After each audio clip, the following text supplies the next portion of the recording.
Welcome to the Cell Soul Source podcast.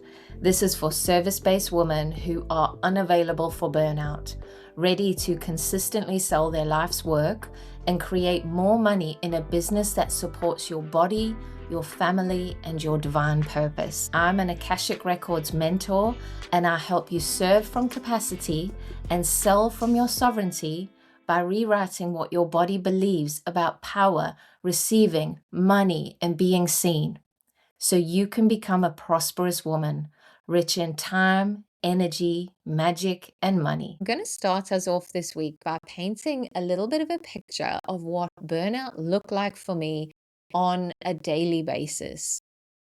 It looked like going to bed earlier and earlier.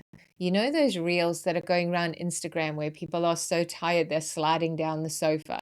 Well, that was legit me, waiting till it was an acceptable time to go to bed. I wasn't enjoying the things that I used to love. I used to love making things with essential oils, making loose leaf teas. I used to love, obviously, the yoga and the meditation. And I just stopped having energy for any of that.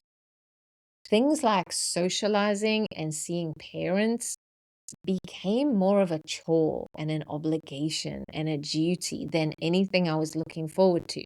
Not because I don't like my parents, but because I just didn't have any energy for anything extra. And then standard, life things like getting the car service became a major inconvenience because I just didn't have any wiggle room in the system. So things like that became a major headache for me. The house was an absolute mess 95% of the time. If somebody knocked the door and just said, "Oh, I've popped by," that was like my worst nightmare. I was wearing less and less makeup. I was making less effort with my outfits. I was tying my hair up all the time because I was trying to penny pinch. I was trying to conserve energy wherever I could. And I thought to myself that it must be a workload problem. I'm running a business. I am serving thousands and thousands of people. It must be a workload problem. So how can I organize that? And I tried to condense my days and I tweaked my hours, starting later and finishing earlier. I employed more staff and I tried to teach myself how to delegate, but I was never very good at that. I thought that it was some kind of systems problem. I needed a better strategy. So I tried to make things more streamlined and more efficient. I'm a Manny-Gen, so I kind of like doing that stuff anyway. And I looked at things and thought, what are the tasks that we are doing repeatedly? How can I automate those? Then I thought it was some kind of lack of rest problem. I tried to take more breaks. I tried to take more time off. I thought it was some kind of health problem. Oh, I don't have enough energy, so I must need to optimize my health. I must need to meditate more and eat better. And people tell you to do more hobbies that bring you joy, to address your work-life balance. But in the end, those things were costing me more time and energy. So I did try everything, but nothing worked. And it's about this time that you longingly start thinking about a job with no responsibility. You start Googling, like, what are my transferable skills? Maybe I would be okay employed. And you start thinking, there must be a way that I can stop swapping my hours for money. You start thinking about passive income. If you can hear my dog, she's going crazy in her bed right now. If you're seeing people one-to-one, you start thinking about how can I see one-to-many instead? I had my first episode of burnout 2 years into my 20-year career when I was a chiropractor, yoga teacher, and Akashic reader. I absolutely tried everything over those years, but the cycle would keep repeating. So again, let me know if you notice yourself in this. You take on more than is humanly possible.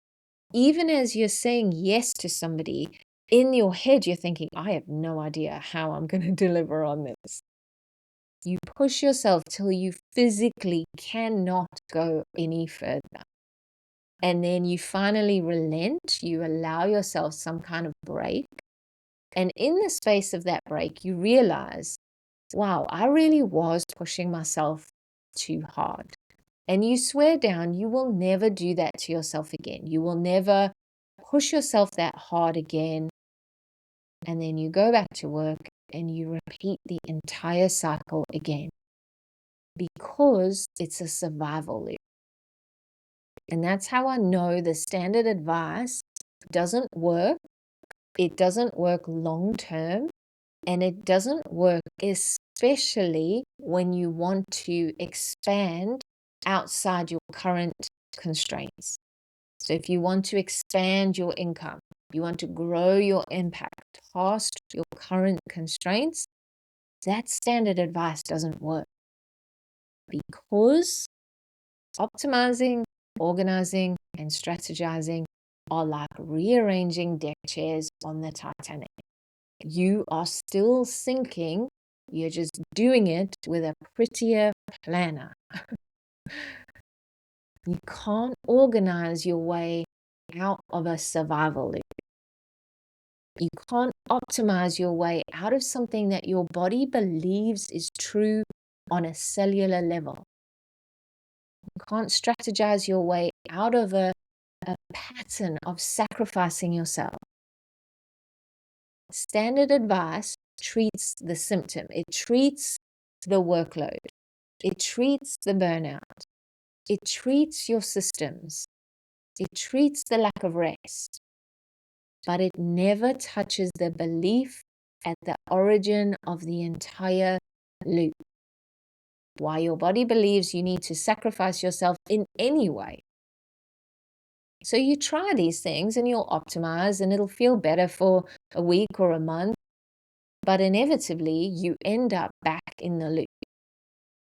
So here's how I navigated that. I stopped trying to tweak my hours and I started getting very curious about how my body was trying to lead me out of that season. I started to get really curious about how my body was trying to guide me. And I noticed everything, every flinch, every time I felt pressure, every time I felt overwhelmed, every time I felt not good enough, when I started overthinking, feeling guilty, all of it. I noticed the changes in my behaviors, the way I was speaking, the way I was making decisions, my emotions, my energy. All of it became information.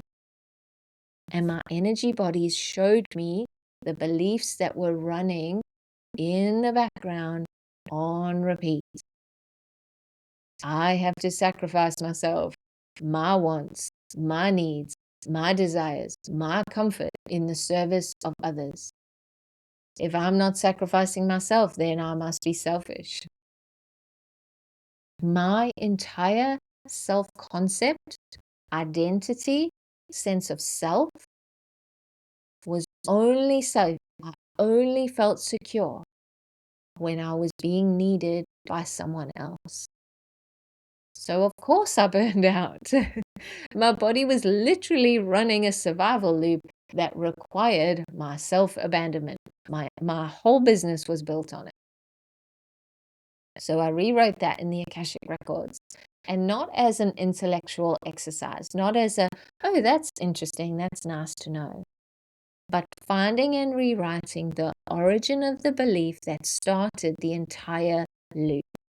The moment my body decided that I had to sacrifice myself and that was the way we were going to live. That was the way we had to run our business and live our life. These things are not, cute. They're not inconvenient. They can have devastating manifestations in your life. And then I used my energy bodies to map what a prosperous woman looks like, what she feels like, how she moves. because she's graceful. She doesn't run around late to appointments like her pants are on fire, like I was doing. How does she treat herself? How does she treat her body? How does she speak to herself? How does she see herself? How does she set boundaries? Because they're natural and they're flexible, and yet they're still respected. How does she do that? How does she make decisions that are in the best interest of all, herself included? How does she show up in her business? So I used my energy bodies to map her. And then I noticed something different. I noticed that I wanted to listen to people's stories. I wanted them to tell me about their neighbor's dog, not because of the dog, everybody knows I love animals, but because of how much joy it was bringing the person in front of me. And I had the time to indulge them, and that brought me joy. It didn't matter when people were running late because I had space in my day. So those life things that inevitably happen weren't a problem anymore. Not like they had been when I was cramming people in back to back and saying yes to everybody, when I had zero wiggle room in the system. I had energy at the end of the day. My sense of humor came back. My playful side came back. My mischievous side came back. And we were laughing instead of me crying into my dinner like I had been for so long. I was working fewer days. I was making more money. And not because I nailed some optimization. Not because I found the perfect planner, and Lord knows I tried enough of them. But because I started identifying the moments where I was about to abandon myself. And those were just the external shifts. The internal shifts were the more exciting ones. Because I became a woman who, for the first time in her life, knew her true self. I learned my value and my worth and my enoughness, something that I hadn't felt my entire life. I finally learned what was mine to do and what never was. What I was responsible for and what had never been mine to take on. I taught my body how to be solid and secure in the face of any challenge and still stay calm. I taught my body how to be open and receive all the love and support and guidance that was trying to find me and still be able to lead. I taught my body how to be soft and strong. And those were the most exciting changes because those are the ones that are foundational to every expansion and every evolution that happened after that. And this is what I'm teaching you how to become this summer. So as always, I want you to DM me on Instagram and just share with me what parts of yourself you recognized in this story. Because I realized my story is very common. It's not special at all. But I just want you to share with me the parts that you recognized of yourself in this story. Just so that I can see you and I can be there with you. So I invite you to DM me those on Instagram. And as always, I look forward to connecting with you on the next podcast. If this episode resonated, make sure you save it and follow for more conversations on burnout, selling, and becoming the woman who is prosperous in her life and business. I'll see you in the next episode.